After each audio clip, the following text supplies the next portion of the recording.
I mean, you saw it with the election. It was a landslide. Were you shocked? I wasn't shocked because I've been the guy that's been on the ground. Yeah. This is my third time around. I think I did probably close to 100 events in October. Jeez. 4 a day for weeks on end, like whatever it is. So it felt so good on the ground, better than 16, better than 20. But after going through 20, I was like, I don't know. I just can't account for how bad they're going to cheat. You had some trauma. So it's like I felt, but it's true. And by the way, so many people now realize that when they're like, how did Joe Biden get 80? Like, you look at sort of the way elections work, it's only 73 to 75, 76 to 74, 82. Like, Joe Biden? And he only outperformed in Philadelphia and Atlanta and Detroit and Milwaukee, these Democrat strongholds. Like, he outperformed Barack Obama in 2008. Joe Biden did, with his history of sort of racial divisiveness and all that. Like, no one believes that credibly. Yeah. Right? Like, you may be okay with the answer because you happen to be a leftist and you're like, I'll just take the win and, but you can't be serious. And I think when the people saw this one, they were like, oh yeah, that's right. And it was because we actually finally ramped up a game to kind of counter that stuff. You saw how many lawsuits had to be filed to stop them from playing these games. And, we just didn't have that apparatus the first time around. Or in 20, because you didn't think you needed it. Right. At 20 sort of showed you how flagrant they'd be, and you had to actually, be reactive to the insanity. And so for me, it felt so good from what I was seeing. And it wasn't just sort of the white dude in a MAGA hat anymore. Now it was like, literally, I think per capita, right? Not overall, but per capita, in the last 3-4 months of the election, I think I took more selfies with African-American men than anyone. Yeah. And I was like, that hadn't happened before. The vote changed for African-American men, right? African-American men was huge. More women, but not to the same as the men. Yeah. Hispanics, the level of that were coming up to be across the board. So it wasn't what you sort of expected, where it's just some sort of blue collar, maybe former Democrat that turned, but it was such much less homogeneous. Yeah. A much more diverse group of people who were like coming up like, you guys better get this done. Absolutely. Enough. Like, we get it. We were wrong. Like, we understand. So it was cool to see. So I felt really strong. But again, I just still had this thing. Like, I saw what they did in 20. I understand how well they play the lawfare game. I understand how much more heavily funded they are. I mean, the average congressional race, they're outspending us 5-10 to 1. Yeah. You look at the stuff in Act Blue, all the stuff coming out now is the foreign donations, and one person donated 18,000 times in a 24-hour period. I don't think I could hit enter, let alone enter information 18,000. So there's so much shade that you had to overcome that in the back of my mind, as good as it felt, you're still like, I don't know, man, 50-50. Yeah. But, but again, versus 16, 20 was an odd one because it was just, people were there in COVID and whatever. Yeah. So it's like, it actually still felt pretty good. And we actually did more votes in 20. But you just weren't going to overwhelm, that machine with the mail-in balloting and the games. And, when I hear stories from people I know, I got 15 ballots to my house, or I got 7 ballots to the house I used to live at, and my neighbor or the guy that bought my house forwarded it to me. I'm like, well, there's not 7 residents in that house. How'd they go there?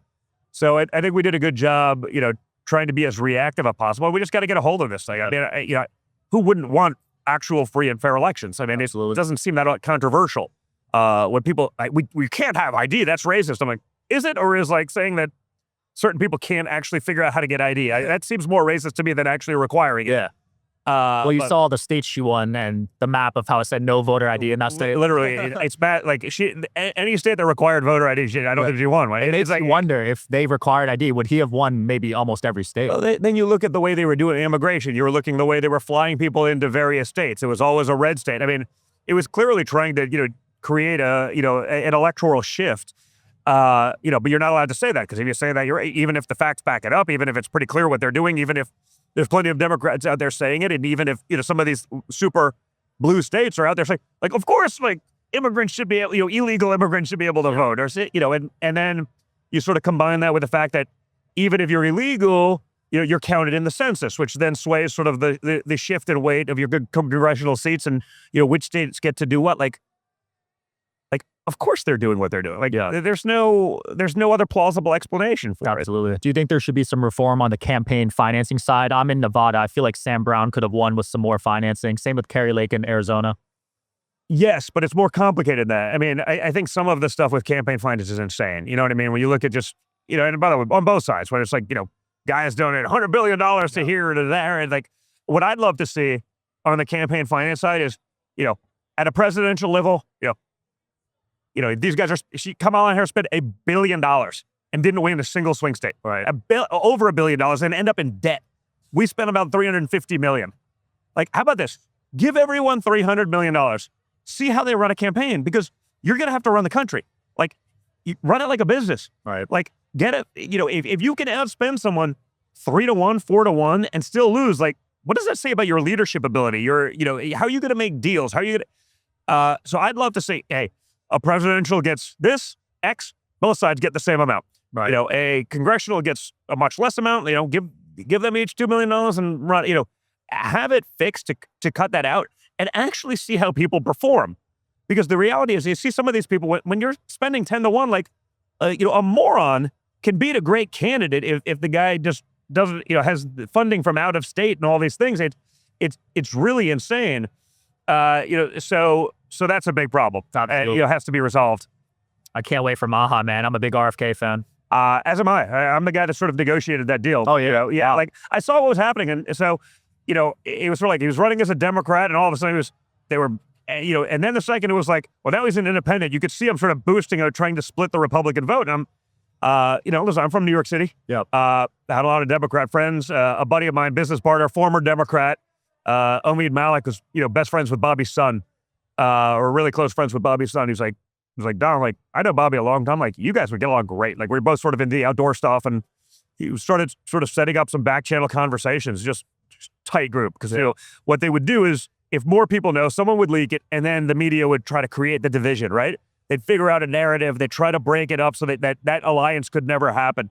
I was like, as a father of 5 young kids, as a father who sort of, believes in a lot of these aspects of health, and not a fan of sort of some of the institutionalized way these decisions are made, both from the ag side in what's going into our foods, as well as sort of, the forced stuff on the, on the big pharma side.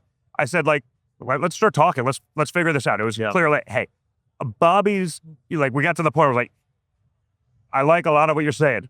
You're probably not going to win, and this is what's going to happen. Yeah. Like, why don't we get together? The things that you actually care about, like, why don't we give you a seat at the table? Like, let's make that happen. Wherever you guys are watching this show, I would truly appreciate it if you follow or subscribe. It helps a lot with the algorithm. It helps us get bigger and better guests, and it helps us grow the team. Truly means a lot. Thank you guys for supporting, and here's the episode.